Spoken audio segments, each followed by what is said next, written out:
You just got wrecked. What's going on, guys? It's K-Dub here with another episode of Crypto Zombie. So today is Sunday. Hope you're having an awesome weekend. Having a look at what is going on, we do notice some red across the board. However, you'll notice that Bitcoin seems to be getting hit the hardest, actually, almost down 5%, whereas the other altcoins are not getting hit as hard. In fact, it's getting hit super hard right now, 6.57%. So are we having a live potential meltdown right now on the channel? Well, we're going to dive in. We're going to have a look. A lot of people are talking about potential altcoin season, altcoins decoupling from Bitcoin, okay? And don't forget, you got guys like Tone Vase that's saying we could potentially go down to $4,000 for Bitcoin. So we're going down right now. Is this possible? Are we going to hit $4,000? Well, let's do this live. Let's have a look. So if we have a look at what's happening right now, we're starting to see some red. Bitcoin dominance fell from 61.9 to 61.7. Overall market cap is also down $3 billion. So the question is, are people moving into the altcoins or are they moving into the stable coins currently? Well, we're going to have a look. If we come over here, we're noticing basically strong sells across the board. We have strong sells at Binance, Bitfinex, BitHum, and we have a regular sell over at Bitflyer. You can see right here, the shorts are up to 52.33%, absolutely going buck wild right now. You can see we are having a massive, massive fall right now. We're currently around 11,100 and falling as we speak. So the question is, will we be supported by this trend line that's been supporting us? And don't forget, we're actually starting to form an ascending, broadening wedge, as you can see right here. So we have this giant one that's forming, but then we also have this smaller one where if we take this line as the support and use this as the top, well, then this would be the third time that this pattern has shown up this year alone. And each time we've had a massive breakout to the upside. Will we have it this time? Let's have a look. Let's dive in. But I'll tell you what, these swings right here, these lows up here, down here, up and down, has absolutely created some massive opportunity for gains over here on Bybit. As you guys know, on Bybit, you can long Bitcoin, and even though I'm not a fan of doing it, you can also short Bitcoin, so you can make money either way, whether or not Bitcoin's going up or Bitcoin is going down, which can sometimes be a lot better than just sitting around in these altcoins. Also, I forgot to tell you guys, you do get a $10 bonus just for signing up for Bybit, and you have to retweet a tweet. And then also, if you deposit a certain amount of crypto, you do get $50 as well. So I wanted to let you guys know that. I do have a link below, and I do have a video as well where I've done a tutorial if you are interested. But let's have a look at what is going on right now, because currently Bitcoin has not only fallen out of this basically, it was almost like a channel that we were in, but we've actually fallen out of this wedge as well. So currently now it looks like we are playing this gigantic wedge right here, which started with the support back around June 20th. So I would look to Bitcoin to possibly come down here and touch around $10,800, okay? And if we do continue to fall lower, well, then the next would be the top of the resistance of the original ascending broadening wedge, which was around $10,300, okay? But the thing I want to point out is, looking at this right here, you could see that this is healthy as far as volume is concerned. I mean, clearly, we have put in the absolute highest volume that we've ever put in. I mean, this is according to the perpetual inverse swap contract, aka BitMEX. But that being said, you can definitely see that the volume is up, especially even if we come over here to on-chain FX, you could see even though reported is 57, real time is 4. So this is a good thing moving forward. Now, is this going to play out? This is what we were talking about yesterday. We were talking about this fractal pattern, okay? Now back here, we had when it got to the top, it actually fell down and we had a 30% pullback, right? Now currently from where we were at the top here, you could see we've actually already had a 20% pullback, right? But because we had more of a run up, you're probably going to have a bigger pullback, right? So if we were to fall back and actually mimic the fractal pattern that we had in the beginning of 2017, well, that would bring us down to about $7,122, and we would have a 49% dip, which would basically be that 50% pullback that all these people are claiming that we're going to have. And if we were to have that, well, the good thing would be we would literally close out 1, 2, 3, all of the Bitcoin futures CME gaps And I think that would put a lot of people's minds at ease, and we can finally start the cycle again. So there may be some players out there who are just psychologically prepared for Bitcoin to go down to this $7,140, $7,200 level to close all of these gaps. That is a possibility. But here's something I want to talk about. So we have Tone Vays. He was over here on Blocks Live TV. And I don't know if you guys watched this interview, but he's basically talking about Bitcoin going all the way down to $4,000 potentially. You know, he's saying we went up too fast, so we got to come down just as fast. So there's actually a few quotes right here. He says, I'm still waiting for a significant pullback in the price, and I don't think what just happened was it. We saw a quick drop from 8,000 to 6, but it only took about a day. We saw another from 14 to 10, but again, it was quick. It only took about a day and a half. A drop like that needs to be a little bit longer in terms of time, and I continue to wait for my 30% to 40% correction. Now, guys, like I said, you know, going back to where we are here, you know, we've already had from the top a 20%. So, I mean, we're already halfway there if Tone Vays is really looking for this massive pullback. But either way, that's not going to bring us down to 4K. He says a drop like that needs to be a little bit longer. I already said that. He needs it to drop to about 40% in order to evaluate whether the bear market is actually over, because I still think it's possible for us to come back down to that $4,000 before the bear market is actually over. Now, let me look into this and see if this is actually a possibility, okay? Now, the first reason why I don't believe we're going to go down to 4,000 is simply because the massive amount of VPVR that we had at this $6,388 level. It's that red line right here. You can see it right behind me. And look, we had all of this massive accumulation here, okay? A little bit back here, and obviously once we blasted through it, we did. But personally, I don't think that is going to...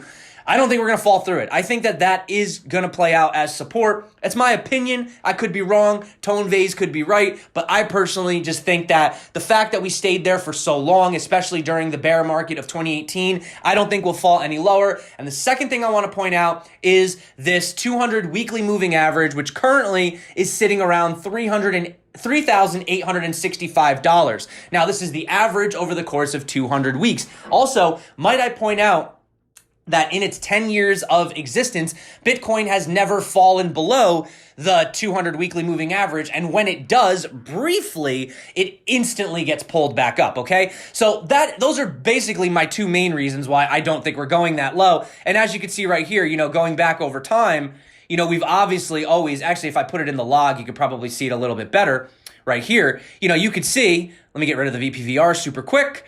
That we've never, all right, we fell a little bit below here back in January of 2015, a little bit below here back in August of 2015, but with the exception of that, we basically stayed above this the entire time, and it provided support at the absolute bottom, which is why I think that worst case scenario, doom and gloom, we're not going lower than this, which is currently sitting around that almost $3,900 level. So, I mean, if you honestly think we're going to just completely crash straight down, but I don't think that is possible. The other thing that I wanted to talk about is the fact that Bitcoin dominance is so high. Even though it's recently pulled back a little bit, it's still higher than it was at the 2017 all-time high for Bitcoin, which was right around here, December 17th. You could see we were much lower. We were, around... It's kind of hard to tell in here, but we were around a 55% Bitcoin dominance, whereas currently we're around a 64%. And we said in order to really see those altcoins have that rally, we would need Bitcoin to fall below 50% dominance, right? So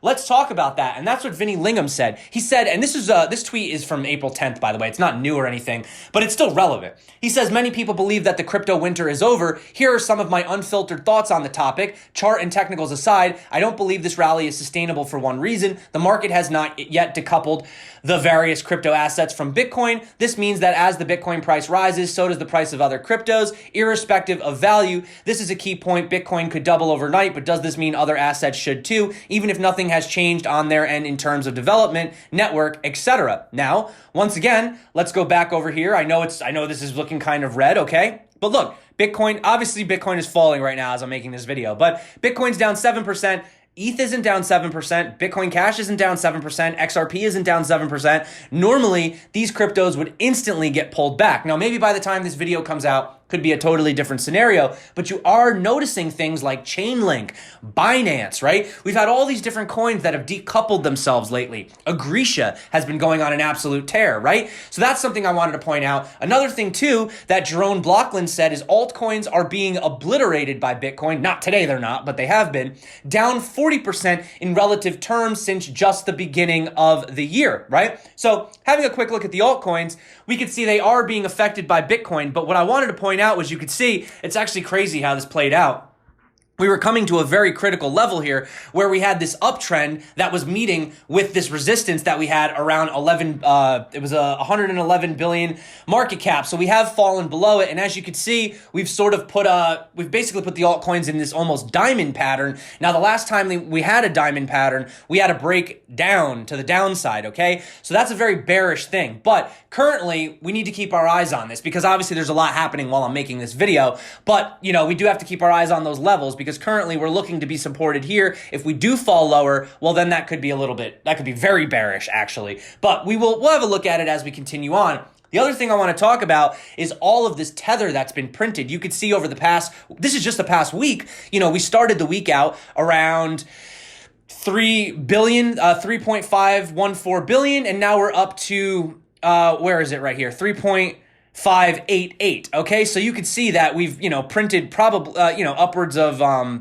little over 70 million in just Tether alone. So the question is, what do we do with the Tether? Well, we usually end up buying Bitcoin. Although currently today we're probably, actually let's see if Tether's up right. Actually, Tether is acting weird right now, down 0.5%.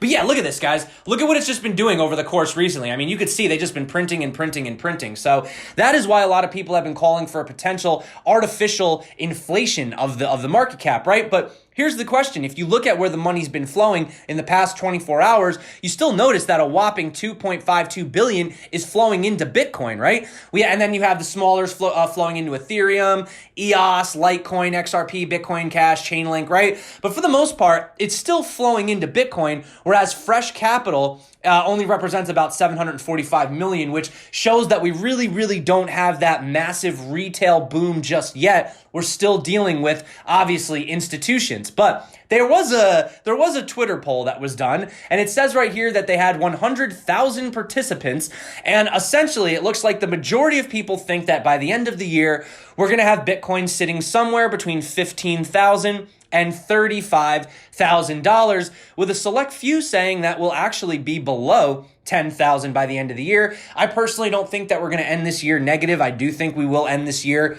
with a green candle. We will have some choppiness in the middle, like clearly what we're having right now. But that being said, I do consider the overall trend up. And, you know, like I said, guys, obviously this is wrong. Bitcoin has dropped since then. But regardless, having a look at this, I still love to, you know, switch the charts. Instead of just looking at Bitcoin's growth, switch it to the dollar's not growth. And look at how the dollar has been losing value over the last 5 years to Bitcoin. And, you know, that is definitely a different way to look at it. I mean, having a look at here, guys, here's the chart. So what do you guys think? Time to buy the dip on US dollars? You think, let me zoom in, actually. Let's have a better look at this chart, and we can see exactly where this chart is headed. So we're just having some fun here today, guys. But I'll tell you what, we got Max Keiser over here looking like Elton John, and he certainly has an opinion on where fiat is heading. And if you haven't seen this video yet, it's pretty entertaining. I'm going to just play it right now. Let me explain something to you right now. Okay, here's a $10 bill. This is garbage. This is garbage. Your people in South Africa, you have your rand, right? That's going to zero. That's going to zero. This is going to zero too. Euros are going to zero. The yen's going to zero. The Chinese currency is going to zero. It's all going to zero against Bitcoin. If you don't understand that yet, you're going to be impoverished. You're going to be on the street. You're going to be begging. You're going to be out of business. You're going to be toast. So there you have it. So regardless of, you know, the ups and downs, the volatility of Bitcoin, I've always suggested probably the easiest and best strategy, which has actually played out, is dollar cost averaging, you know? Trying to time the market is difficult. Yes, we can hop over here. We can have fun on Bybit. As you can see, you know, people make money on the longs, people make money on the shorts, but at the same time, you can also Just dollar cost average. It's a lot less stressful, guys. Also, here's the interesting thing. You're seeing these millionaires, you're seeing these billionaires get involved, right? And these guys make headlines, right? When a famous billionaire or millionaire that a lot of people know in traditional markets, gets into crypto, people go, hey, the same way when Facebook said, hey, we're going to make Libra. That kind of almost validated the whole space, right? So you're seeing billionaire investor and philanthropist Henry Kravis says that he's dipping his toes into crypto as well, according to a piece by Bloomberg on Friday. Kravis, who is co-founder of global investments firm KKR and Company, is said to have invested in a cryptocurrency fund offered by Parify Capital, okay? Now, here's the interesting thing, and I love to entertain this, okay? How many millionaires are there in the world as of 2019? Well, according to Credit Suisse's latest global wealth report, you could see that there are currently about 42.2 million millionaires in the world. Well, there's only 21 million Bitcoin, and about 4 million of them are estimated to be lost forever, which means even if all of these millionaires wanted to own just one, they couldn't. They couldn't. So if you own one Bitcoin, by the way, just think about that. If you do own one Bitcoin, think about how crazy that is. These guys can't even get their hands on one, and you potentially may own one. And if you don't own one, that's fine. I do on my channel, I say I'd like to make it a goal.